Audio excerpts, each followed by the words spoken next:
बिस्मिल्लाहिर्रहमानिर्रहीम।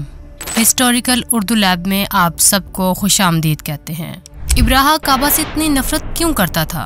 इसने 60,000 फौज लेकर काबा पर हमला कर दिया, क्योंकि काबा पूरे अरब के लिए सबसे मुकद्दस जगह बन चुकी थी। पूरे अरब से लोग मक्का इबादत के लिए आते थे, जिससे चंद लोग बहुत पैसा कमा रहे थे।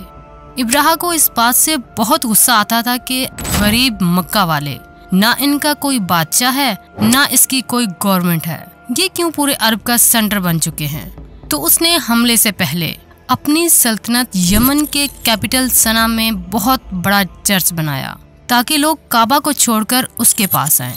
लेकिन ये प्रोजेक्ट पूरी तरह फ्लॉप हो चुका था, जिसके बाद इब्राहा के पास सिर्फ और सिर्फ एक ऑप्शन बचा था कि किसी तरह काबा को गिरा दिया जाए। इब्राहा किसी बादशाह के घर पैदा नहीं हुआ था, बल्कि ये रोमन एम्पायर के एक छोटे से शहर के एक छोटे से बिजनेसमैन का गुलाम था। असल में मसला ये था कि यमन और हबशा की लड़ाई बहुत अरसा से चल रही थी, क्योंकि Yemen was dominated by juice, यहूदी, और हबशा में सारे क्रिश्चियन रहते थे। तो क्या होना था?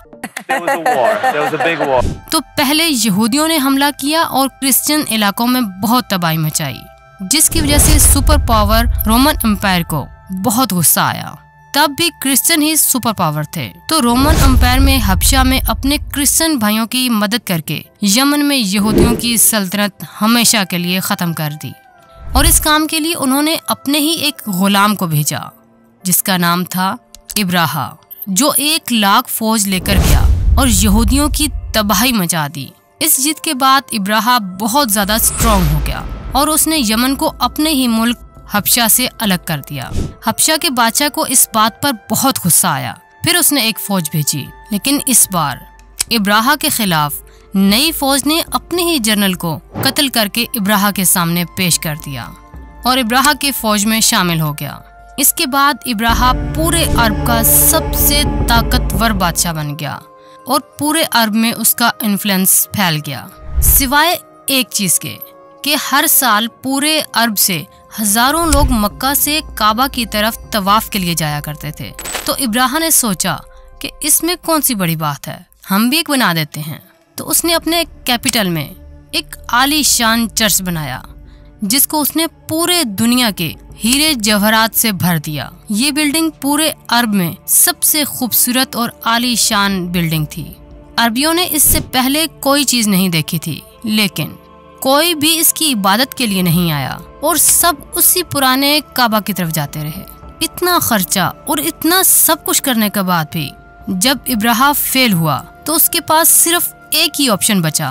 तो उसने 60,000 लोगों की फौज जमा की और काबा पर हमला कर दिया। दोस्तों, अभी तक जितनी हमने स्टोरी बताई है वो सिर्फ इस्लाम में ही नहीं बल्कि हिस्ट्री में भी लिखी हुई है, जो कि पुराने जमाने के अरबी इंस्पेक्शन से उठाई गई है। इन सब में इब्राहा बहुत बड़ा बादशाह था, लेकिन उसके मक्का जाने का कोई भी जिक्र नहीं है। लेकिन रिसेंट फाइंडिंग्स में कुछ ऐसी यहूदी इंस्ट्रक्शन मिली हैं जिसमें क्लियरली लिखा हुआ है कि इब्राहा ने एक जगह पर हमला किया था जिसमें उसे बुरी तरह शिकस्त हुई थी। तो अब बड़े बड़े हिस्टोरियंस भी इसको मक्का पर इसी हमले को करार दे रहे हैं, जिसमें इब्राहा अपने साथ कुछ हाथियों को भी ले गया था। अरबियों को पता था कि वो इनका मुकाबला नहीं कर सकते थे। कुछ कबीलों ने लड़ाई करने की कोशिश की, लेकिन इब्राहा ने उनको कहा कि वो कोई खून खराबा नहीं करेगा, वो सिर्फ और सिर्फ काबा को गिराना चाहता है ताकि लोग काबा को छोड़कर उसके चर्च में आएं। आसपास सब लूटने के बाद जब वो मक्का पहुंचा तो उसने उनके चीफ को बुलाया। तो अब्दुल मुत्तलिब ने आकर कहा, आपने मेरे कुछ ऊंट कब्जा किए हैं, वो मुझे वापस कर दें। इब्राहा ने हंस कर कहा, मुझे तो लगा तुम बहुत बहादुर शख्स हो, तुम्हें तो अपने ऊँटों की टेंशन है। तो अब्दुल मुत्तलिब ने कहा, मैं सिर्फ अपने ऊँटों का मालिक हूँ और इस घर का जो मालिक है वो जाने और तुम जानो। लेकिन इतना सिर्फ बता दूं कि आज तक कोई भी इस घर को नुकसान नहीं पहुंचा सका। अल्लाह।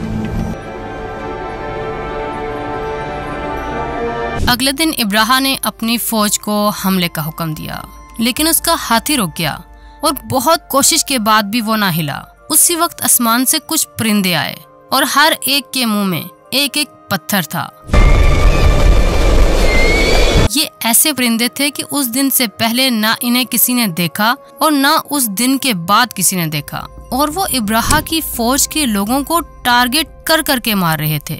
अब इसको बहुत सारे हिस्टोरियन ने स्मॉल पॉक्स की एक एक्सट्रीम किस्म कहा है, क्योंकि जैसे ये पत्थर इनके जिस्म को लगता था तो वो खारिश कर करके अपने ही गोश्त को निकाल देते, हत्ता कि कुछ लोगों की हड्डियां तक नजर आने लगती।